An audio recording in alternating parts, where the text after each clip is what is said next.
बिस्मिल्लाहिर्रहमानिर्रहीम। फ़स्ल सुम्मा बअद ज़ालिका नौउम मिनल इज्माइ व हुवा अदमुल क़ाइल बिल फ़स्ल व ज़ालिका नौआन अहदुहुमा मा इज़ा कान मनशउल ख़िलाफ़ फ़िल फ़स्लैन वाहिदन वस्सानी मा इज़ा कान मनशउ मुख़्तलिफ़न वल अव्वल हुज्जतुन वस्सानी लैसा बिहुज्जतिन।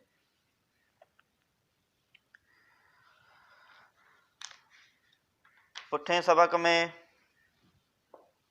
असां इजमा जा ब क़िस्म पढ़ी आयासीं, इजमा मुरक़ब ऐं इजमा ग़ैर मुरक़ब, ऐं पोइ उन्हनि जो इख़्तिलाफ़ ऐं उन्हनि जा मिसाल सही तौर सां वाज़िह थी आया। अॼोके सबक में मुसन्निफ़ अलैहि रहमत इजमा जो हिकिड़ो अलॻि क़िस्म बयानु करे रहियो आहे, जंहिंखे इजमा ग़रीब बि चइबो आहे। हीउ तमामु अहम सबक आहे ऐं थोरो मुश्किल आहे, सो उनजे करे इनखे तवजह सां ॿुधिजो। अॼोके सबक में जेको मुसन्निफ़ बयानु करे रहियो आहे इजमा जो क़िस्म इजमा ग़रीब। इजमा ग़रीब चइबो आहे उहो इजमा आहे जंहिंमें मुज्तहिद फ़स्ल जो क़ाइल न हुजे, फ़र्क़ जो क़ाइल न हुजे। अहिड़ो इजमा जंहिंमें मुज्तहिद फ़र्क़ जो, फ़स्ल जो, तफ़रीक़ जो क़ाइल न हुजे। इन इजमा जा ॿ क़िस्म आहिनि। हिकिड़ो क़िस्म जंहिंमें मंशअ इख़्तिलाफ़ हिकु ई हुजे, यानी उसूल जंहिं ते मसला मुतफ़र्रअ थियनि था उन में मंशअ इख़्तिलाफ़ हिकु ई हुजे। ॿियो क़िस्म जंहिंमें मंशअ इख़्तिलाफ़ मुख़्तलिफ़ हुजे। पहिरियों क़िस्म कहिड़ो आहे, जंहिंमें मंशअ इख़्तिलाफ़ हिकु ई हुजे। इन जो मतिलबु इहो आहे त यानी कि जेकॾहिं ॿ मसइला मुतफ़र्रअ थियनि था कंहिं इमाम वटि कंहिं हिकिड़े उसूल जे मातहत, त पोइ जेकॾहिं हिकिड़ो उन उसूल जे मातहत उन इल्लत जे करे अगरि को मुज्तहिद हिकु मसइलो कढे थो, वरी उन ई उसूल ऐं उन इल्लत में अगरि जेकॾहिं ॿियो मसइलो निकिरी रहियो आहे त मुज्तहिद उन ॿिए मसइले जो इनकार न कंदो, पर ॿिए मसइले खे बि उहो क़बूल कंदो, छो त उन में मंशअ इख़्तिलाफ़ हिकु ई आहे। सम्झ में ॻाल्हि आई? यानी कि कंहिं मुज्तहिद वटि का हिकिड़ी इल्लत आहे, को हिकिड़ो सबबु आहे, को हिकु उसूल आहे, उन मंझां को मसइलो निकिरी रहियो आहे, त अगरि हिकु मसइलो उन उसूल ते सादिक़ अचे थो, असां उहो मसइलो कढूं था ऐं उन ई उसूल ते जेकॾहिं ॿियो मसइलो बि निकिरी रहियो आहे त मुज्तहिद ईअं न कंदो अदमुल क़ाइल बिल फ़स्ल, यानी फ़र्क़ जो क़ाइल न हूंदो त हिकिड़े मसइले खे तस्लीम करे ॿिए मसइले खे तस्लीम ईअं न थींदो। अगरि जेकॾहिं को मुज्तहिद उन वटि को हिकिड़ो उसूल आहे, को हिकिड़ी इल्लत आहे, जंहिंजे करे उन हिकिड़े मसइले खे मनफ़ी कयो आहे, मुस्बित न कयो अथई, मनफ़ी माना उहो नाजाइज़ हुजण जी फ़तवा ॾिनी अथई, वरी उन ई इल्लत ते उन ई उसूल ते जेकॾहिं को ॿियो मसइलो सादिक़ अची रहियो आहे त उहो मुज्तहिद ॿिए मसइले खे बि मनफ़ी कंदो, नाजाइज़ कंदो। ईअं न थींदो त उसूल हिकिड़ो ई हुजे, उन ते ॿ मसइला सादिक़ अची रहिया हुजनि त हिकिड़े मसइले ते मुस्बित जी फ़तवा ॾिए, ॿिए मसइले ते मनफ़ी जी फ़तवा ॾिए, ईअं न थींदो। ठीकु आहे?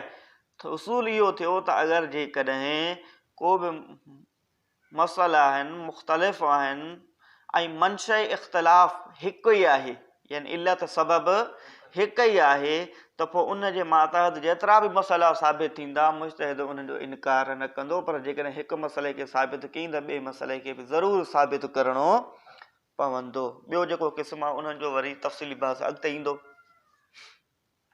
अच्छा, हाणे इन जो मिसाल सम्झो। मुसन्निफ़ मिसाल बयानु करे रहियो आहे त उलमाअनि जेके फ़िक़ही मसइला कढिया आहिनि, इहो उसूल असां पुठियां किताबुल्लाह में बि पढ़ी आया हुआसीं।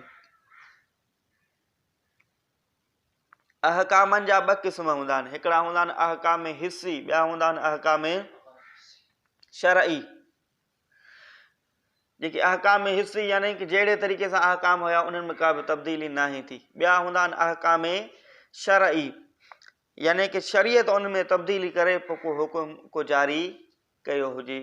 मसलन जीअं अॻ में कारोबार वग़ैरह थींदो हुयो त अॻ में माण्हू कंहिं बि शइ खे कंहिं बि शइ जे बदिले खपाइण खे बै चवंदा हुया, पर शरीयत चओ त कारोबार बे उनखे चइबो आहे जेको माल जे एवज़ माल हुजे, उन में ईजाब हुजे, उन में क़बूल हुजे, हिक ई मजलिस हुजे। अगरि हीअ शयूं हूंदियूं त बे जाइज़ आहे, अगरि हीअ शयूं हूंदियूं त बे नाजाइज़ आहे। यानी बे साॻीअ खे ई शरीयत बाक़ी रखियो, पर उन मंझि कुझु शराइतो ज़वाबित जारी कया। इहो हूंदो आहे अफ़आले शरई।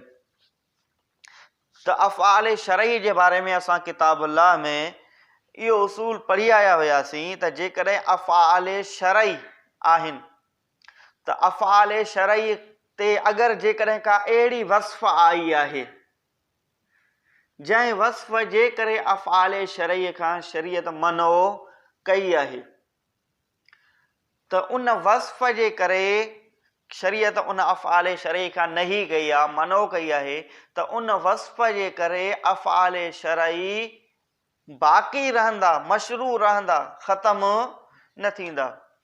ठीकु आहे, ॻाल्हि सम्झ में अचे थी? यानी कि अफ़आले शरई आहिनि, शरीयत उन्हनि अफ़आले शरई खां मनो कई आहे, ऐं मनो कंहिं ख़ारिजी वस्फ़ जे करे, कंहिं ॿिए सबब जे करे कई आहे। उहो सबब उन्हनि अफ़आले शरई में लधो थो वञे, उन जे करे शरीयत उन सबब जे करे उन अफ़आले शरई खां मनो कई आहे त अव्हां इहे न कयो, अव्हां इन्हनि जे वेझो न वञो। लेकिन उन जे बावजूद बि अफ़आले शरई असुल में मशरू हूंदा आहिनि, असुल में उहे जाइज़ हूंदा आहिनि, असुल में उहे जारी थींदा। उसूल सम्झ में आयो? वरी इन उसूल खे वरी रिपीट कयो। अगरि जेकॾहिं अफ़आले शरई हुजनि ऐं उन्हनि अफ़आले शरई ते का नही वारिद थी हुजे, त अफ़आले शरई ते नही वारिद थियण जे बावजूद बि अहनाफ वटि उहे अफ़आले शरई मशरू हूंदा आहिनि, ऐं शाफ़ई वटि जॾहिं अफ़आले शरई ते नही वारिद थींदी आहे त अफ़आले शरई उहे मशरू न रहंदा, उहे अफ़आले शरई मुनही यानी रोकियल हूंदा आहिनि, उन्हनि उहे हाणे मशरू न रहंदा, उहे हाणे जारी न हूंदा, उहो हाणे जाइज़ न हूंदो। हाणे इन उसूल ते मसला मुतफ़र्र थियनि था। पहिरियों मसलो आहे रोज़ो रखणु। रोज़ो रखणु अफ़आले शरई आहे न। अफ़आले शरई कीअं आहे त अवल मुंहिंजे रोज़े जी माना आहे पंहिंजो पाण खे रोकणु। त अॻु जे माण्हू सिर्फ़ु जेकॾहिं 5 मिंट 10 मिंट बि केरु खाधे खां रोकियो त चवंदा त इहो रोज़े सां आहे, या के सॼो 24 घंटा रोज़ो रखंदा, चवंदा त इहे रोज़े सां आहे। यानी रोज़े जो हुननि जो पंहिंजो को न ॻाल्हाईंदो हुयो बि चवंदा हुया इहो रोज़े सां आहे। त इहो हुयो अफ़आल। पर उनखे अफ़आले शरई कीअं थो चयो वञे त शरीयत रोज़े जो हिकिड़ो मयार मुक़ररु कयो आहे त कहिड़े टाइम रोज़े बंदि करिणो आहे ऐं कहिड़े टाइम रोज़ो खोलणो आहे। सुबुह सादिक खां गुरूबे आफ़ताब ताईं शरीयत उन जी हद मुक़ररु कई, त इहो अफ़आले शरई थियो न। हाणे इन अफ़आले शरई ते आई आहे नही वारिद। रोज़ो रखणु अफ़आले शरई आहे, पर इन अफ़आले शरई ते नही वारिद थी आहे। कीअं? त हुज़ूर अलैहिस्सलातु वस्सलाम ने फरमायो ला तसूमू फी हाज़िहिल अय्याम, ईद वारनि ॾींहंनि में रोज़ा न रखो। रोज़ो रखणु अफ़आले शरई आहे ऐं अफ़आले शरई ते नही वारिद थी आहे, त ईद वारनि ॾींहंनि में रोज़ा अफ़आले शरई आयो, उन ते नही वारिद थी।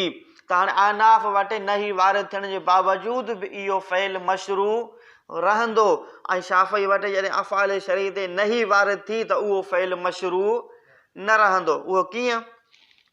हाणे अगरि जेकॾहिं कंहिं शख़्स इहा बास बासी या मन्नत बासी त जेकॾहिं मुंहिंजो ही कमु थी वियो त मां 10 ज़िलहज ते रोज़ो रखंदुसि, मिसाल या 11 ज़िलहज ते रोज़ो रखंदुसि।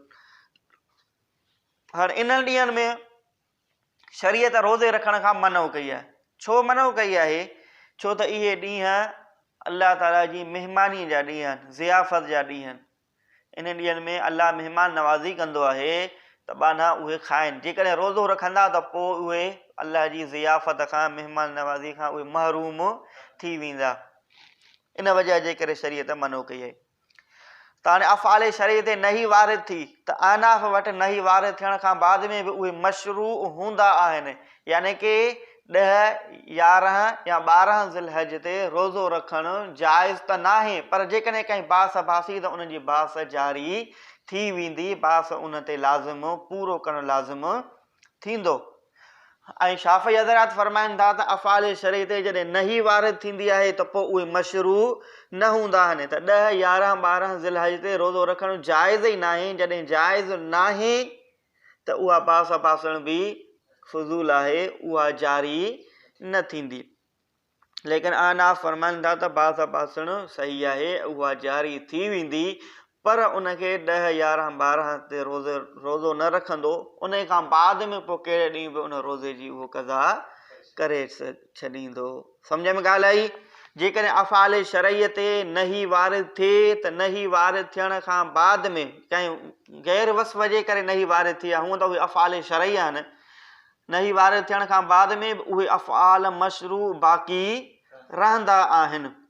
हाणे इहो इन उसूल ते अहनाफ़ वटि इहो मसइलो मुतफ़रक़ थियो ईद वारे ॾींहुं रोज़े रखण जो। हाणे इन साॻे उसूल ते वरी ॿियो मसइलो बि मुतफ़रक़ थिए थो,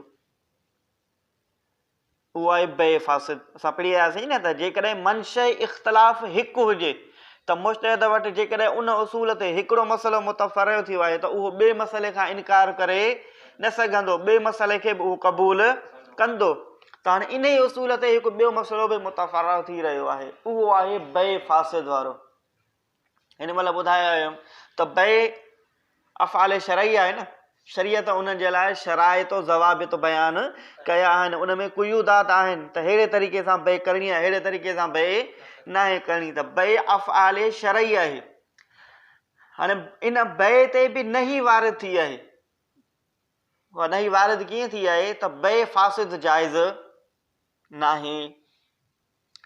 बे फासिद छा हूंदी आहे त बाए या मुश्तरी पंहिंजे तरफ़ खां को ख़ारिजी अहिड़ो को शर्त लॻाए जंहिं शर्त जी तक़ाज़ा बे न कंदी हुजे। त हाणे जॾहिं बे फासिद थी वई त बे फासिद जाइज़ नाहे। बाए ऐं मुश्तरी ॿिन्हिनि जे मथां वाजिबु आहे त इन बे खे ख़तमु करे नए सिर बे शुरू कनि, उहा बे फासिद जारी न थींदी। पर जॾहिं इहो अहनाफ़ वटि उसूल आहे त जेकॾहिं अफ़आल शरईअ ते नही वारिद थिए, नही वारिद थियण खां पोइ बि उहे अफ़आल मशरू हूंदा आहिनि, उहे अफ़आल जारी हूंदा आहिनि, उहो अफ़आल जाइज़ आहिनि। उहो कीअं त हाणे बे ते जॾहिं नही वारिद थी आहे त अगरि जेकॾहिं कंहिं शख़्स बे फासिद कई त बे फासिद थियण खां करण जे बावजूद बि उहो शख़्स मुश्तरी मिल्कियत जो फ़ाइदो, मबी मिल्कियत जो फ़ाइदो मुश्तरीअ खे ॾींदी।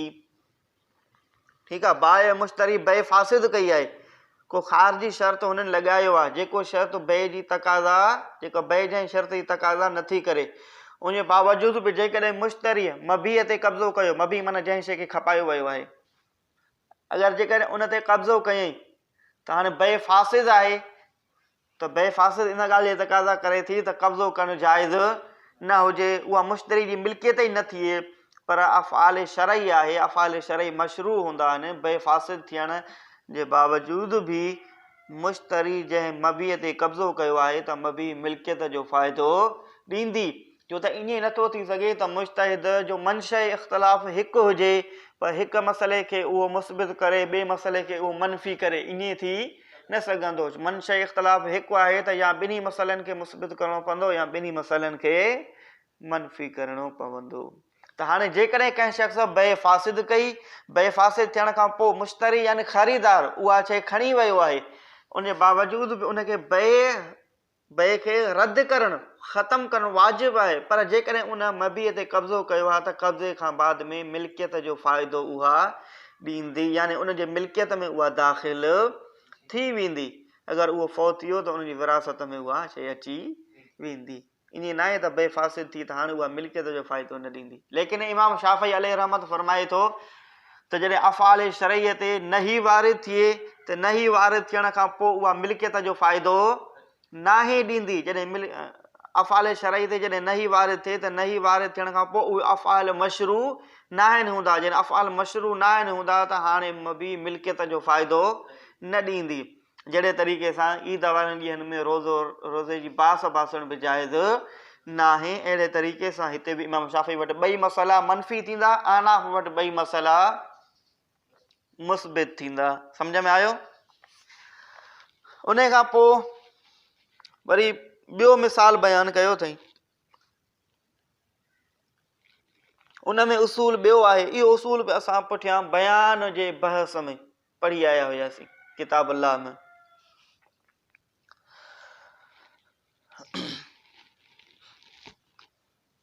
कुलना तअलीक़ तलाक़ वल इताक़ बिल मिल्क व सबबुल मिल्क सहीहुन। उहो इहो उसूल असां पोइ हिते पढ़ी आयासीं किताब अल्लाह में त अगरि जेकॾहिं कंहिं शख़्स शर्त लॻायो आहे, कंहिं शख़्स को शर्त लॻायो आहे या कंहिं ॻाल्हि खे मुअल्लक़ बि शर्त कयो अथई, त हाणे मुअल्लक़ बि शर्त करण साण जंहिं वक़्तु उन शर्त लॻायो आहे त उन वक़्तु सबब जो हुजणु ज़रूरी आहे या वजूद शर्त जे वक़्तु सबब जो हुजणु ज़रूरी आहे। इहो बस पुठियां पढ़ी आया हुआसीं, पर उनखे वरी रिपीट कयूं था, उनखे वरी नए सिर बयानु कयूं था। पुठियां असां इहा ॻाल्हि पढ़ी आया हुआसीं त अगरि जेकॾहिं कंहिं शख़्स कंहिं ॻाल्हि खे मुअल्लक़ बि शर्त कयो आहे या सबब मिल्कियत खे मुअल्लक़ बि शर्त कयो अथई, कंहिं बि शइ खे मुअल्लक़ बि शर्त कयो अथई, त हाणे हिन में ॿ शयूं आहिनि। त जंहिं वक़्तु हुन मुअल्लक़ बि शर्त कयो आहे, यानी जंहिं वक़्तु हुन उहो शर्त लॻायो आहे त उन वक़्तु सबब जो हुजणु ज़रूरी आहे या जंहिं वक़्तु उहो शर्त मिले थो उन वक़्तु सबब जो हुजणु ज़रूरी आहे। जीअं मिसाल असां पोइ पढ़ियासीं, कंहिं शख़्स चयो पंहिंजी घरवारीअ खे इन दख़लत दार फ़अंत तालिकुन, जेकॾहिं तूं घर में दाख़िल थिए त पोइ तोखे तलाक आहे। हाणे उन तलाक खे मुअल्लक़ कयो आहे दुख़ूल दार सां। तलाक जो सबब छा थींदो? दुख़ूल दार। दुख़ूल दार घर में दाख़िल थियणु तलाक जो सबब आहे। त जंहिं वक़्तु उहा औरत घर में दाख़िल थींदी उन वक़्तु उनखे तलाक वाक़िअ थी वेंदी, शाफ़िअनि वटि बि ऐं आनाफ़ वटि बि। लेकिन इन में इख़्तिलाफ़ आहे शाफ़िअनि ऐं आनाफ़ जो। आनाफ़ चवनि था त जंहिं वक़्तु उन इनखे तलाक खे मुअल्लक़ बि शर्त कयो हो दुख़ूल दार सां, त हाणे मुअल्लक़ बि शर्त करण जे वक़्तु सबब जो हुजणु ज़रूरी नाहे। जंहिं वक़्तु सबब मिले थो उन वक़्तु ई हुकुम लॻायो वेंदो। लेकिन इमाम शाफ़ी अलैहि रहमत फरमाए थो त जंहिं वक़्तु हुन दुख़ूल दार खे मुअल्लक़ बि शर्त कयो हुयो, तलाक खे मुअल्लक़ बि शर्त कयो हो दुख़ूल दार सां, त मुअल्लक़ बि शर्त करण जे वक़्तु ई सबब जो हुजणु ज़रूरी आहे। ऐं आनाफ़ वटि मुअल्लक़ बि शर्त करण जे वक़्तु सबब जो हुजणु ज़रूरी नाहे। ठीकु आहे, इहो ॻाल्हि सम्झ अची वई। हाणे अचूं था किताब जे तरफ़। त अगरि जेकॾहिं कंहिं शख़्स तलाक खे या आज़ादीअ खे या सबब मिल्कियत खे या सबब तलाक खे मुअल्लक़ कयो आहे, मसलन कंहिं शख़्स चयो कंहिं औरत खे इन निकाह तोके फ़अंत तालिकुन, अगरि मूं तोसां निकाह कयो त पोइ तूं तलाक वारी आहीं। या कंहिं शख़्स चयो कंहिं पराए बाने खे, मसलन बानो आहे मुबीन जो, उनखे चयो आहे हाफ़िज़ त इनिश्तरईत, जेकॾहिं मूं तोखे ख़रीद कयो फ़अंत हुर्रुन, पोइ तूं आज़ाद आहीं। या चईसि इन मलक तुक, जेकॾहिं मां तुंहिंजो मालिक थियुमि फ़अंत हुर्रुन, त पोइ तूं आज़ाद आहीं। त हाणे जेकॾहिं उन शख़्स उन औरत सां निकाह कयो त छा तलाक वाक़िअ थींदी? या जेकॾहिं उहो शख़्स बाने जो मालिक थियो त पोइ छा उहो बानो आज़ाद थींदो या न थींदो? इहो इन साॻे उसूल ते ई मसला मुतफ़र थींदा। त अनाब छा चयो हुयो त जंहिं वक़्तु कंहिं शख़्स कंहिं शइ खे शर्त सां मुअल्लक़ कयो आहे त शर्त जे मुअल्लक़ करण जे वक़्तु सबब जो हुजणु ज़रूरी नाहे। जंहिं वक़्तु शर्त मिले थो, शर्त जे मिलण जे वक़्तु, वजूद शर्त जे वक़्तु सबब जो हुजणु ज़रूरी आहे। उन शख़्स चयो हो बाने खे इमाम शाफ़ी त फरमाई त बानो आज़ादु न थींदो। छो बानो आज़ादु न थींदो? उन जे करे जो हू बाने खे चयईं त जेकॾहिं मां तुंहिंजो मालिक थियुमि त पोइ तूं आज़ादु आहीं। बाने खे आज़ादु करे रहियो आहे ऐं आज़ादु उहो थींदो जंहिंजो उहो मालिक हुजे। त हिन वक़्तु उहो बाने जो मालिक ई नाहे, जंहिं वक़्तु उन मुअल्लक़ कयो आहे ॻाल्हि खे, आज़ादीअ खे, बाने जो मालिक ई नाहे, त पोइ उनखे आज़ादी ॾेई नथो सघे। त माना उनजी इहा ॻाल्हि चवणु रायगां आहे।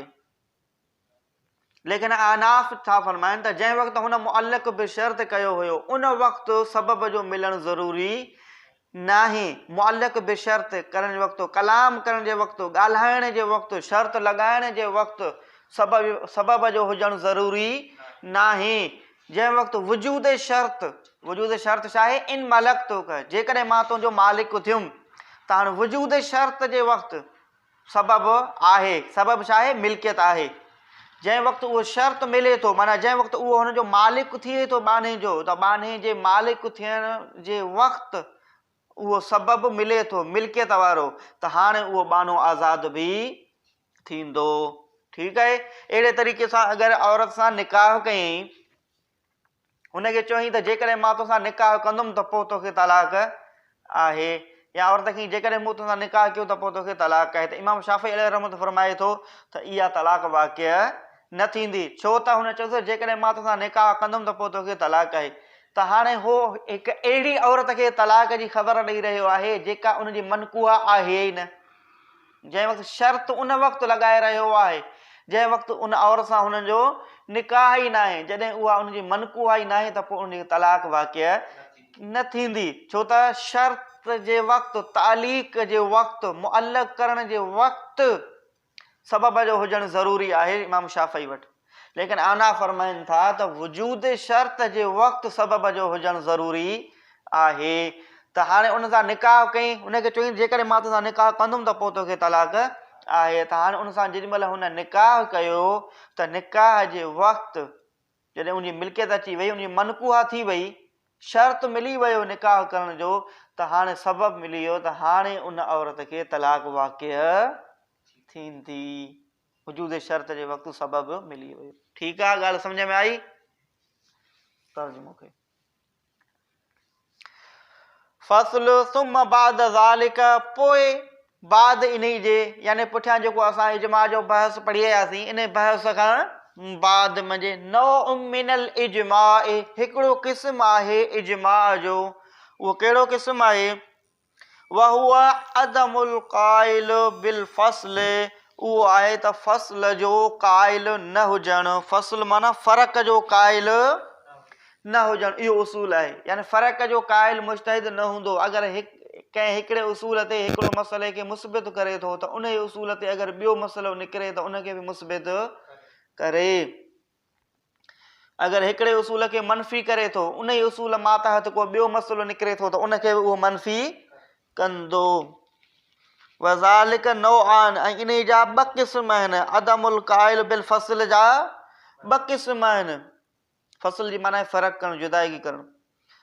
अहदुहुमा, हिकिड़ो क़िस्म उन्हनि ॿिन्हिनि मज़ा आहे त मां उहो जो इज़ा कान मंशउल ख़िलाफ़ फिल फ़स्लैन वाहिदन, जॾहिं हुजे मंशअ ख़िलाफ़, इख़्तिलाफ़ जी मंशअ, इख़्तिलाफ़ जो उसूल, फिल फ़स्लैन, इन्हनि ॿिन्हिनि मसइलनि में, ॿिन्हिनि फ़सलनि में, वाहिदन हिकु, ॿ मसइला हुजनि, ॿ फ़सल हुजनि, उन्हनि में मंशअ इख़्तिलाफ़ हिकु ई हुजे।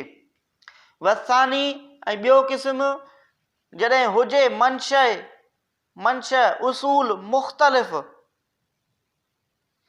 अल अव्वल, जेको पहिरियों आहे, इहो हुजत थींदो। छो हुजत थींदो? त मंशअ इख़्तिलाफ़ हिकु ई आहे। जॾहिं हिकु मसइले में उहो जाइज़ थींदो त ॿिए मसइले में बि उहो जाइज़, हिकु मसइले में नाजाइज़ त ॿिए मसइले में बि, छो त मंशअ इख़्तिलाफ़ हिकु ई आहे। वसानी लैस बि हुजतन, पर ॿिए में हुजत, ॿिए जो तफ़सीली बहस अॻिते पढ़ंदासीं। छो हुजत न थींदो? त ॿई जेके मसइला आहिनि उन में मंशअ इख़्तिलाफ़ मुख़्तलिफ़ आहे। ॿिन्ही मसइलनि जो उसूल मुख़्तलिफ़ आहे। हिकिड़ो मसइलो हिकिड़े उसूल ते निकितो हुयो, त ॿियो मसइलो ॿिए उसूल जे मातहत निकिरंदो। त ईअं न सोचे त हिकिड़े उसूल खे माण्हू जाइज़ करे त हिकिड़े मसइले खे जाइज़ करे त ॿिए खे बि जाइज़ करिणो पवे, इहो ज़रूरी, छो त उते ॿिन्ही मसइलनि जा उसूल मुख़्तलिफ़ आहिनि, हिते ॿिन्ही मसइलनि जो उसूल हिकु ई आहे। मिसाल अवल, पहिरें क़िस्म जो मिसाल, उन में जो तख़रीज कयो उनखे उलमाअन, ख़र्रजल उलमाउ मिनल मसाइलिल फ़िक़हियते, कढियो उनखे उलमाअन फ़िक़ही मसइलनि खां अला अस्ल वाहिदिन, हिक उसूल ते, व नज़ीरुहु, ऐं इन जो मिसाल इज़ा असबतना, जंहिं वक़्तु असां इहो साबित कयूं त अन नही, नही बेशक जेका नही आहे तसर्रुफ़ात शरई में यूजब, इहा वाजिब थी करे तक़रीरुहा अफ़आल शरईअ जो साबित हुजणु, उन्हनि जो मशरू हुजणु, त कुलना असां चयोसीं सही आहे नज़र बिस्सौम, बास बासण रोज़े जी, यौमुन नहर, कुर्बानी वारनि ॾींहंनि में, वल बैउल फासिद युफीदुल मिल्क, ऐं बै फासिद फ़ाइदो ॾिए थी मिल्कियत जो, ले अदमिल क़ाइल बिल फ़स्ल, वास्ते न हुजणु क़ाइल फ़र्क़ जो। ठीकु आहे। वलो कुलना खां वरी जेको ॿियो मिसाल पढ़ियोसीं शर्त वारो, उहो बयानु करे रहियो आहे। वलो कुलना, ऐं जेकॾहिं असां इहो चऊं त अन तालीक, त बेशक तालीक मुअल्लक़ बिशर्त करणु, इहो सबब आहे इंद वजूद शर्त, शर्त जे लभण जे वक़्तु, अनाफ वटि वजूद शर्त जे वक़्तु तालीक सबब थींदो न। कुलना चयोसीं असां तालीक तलाक वल इताक, तलाक खे मुअल्लक़ करणु ऐं आज़ादीअ खे मुअल्लक़ करणु, बिल मिल्क, मिल्कियत सां, ऐं सबब मिल्कियत सां, इहो सही आहे। ठीकु आहे। बिस्मिल्लाह।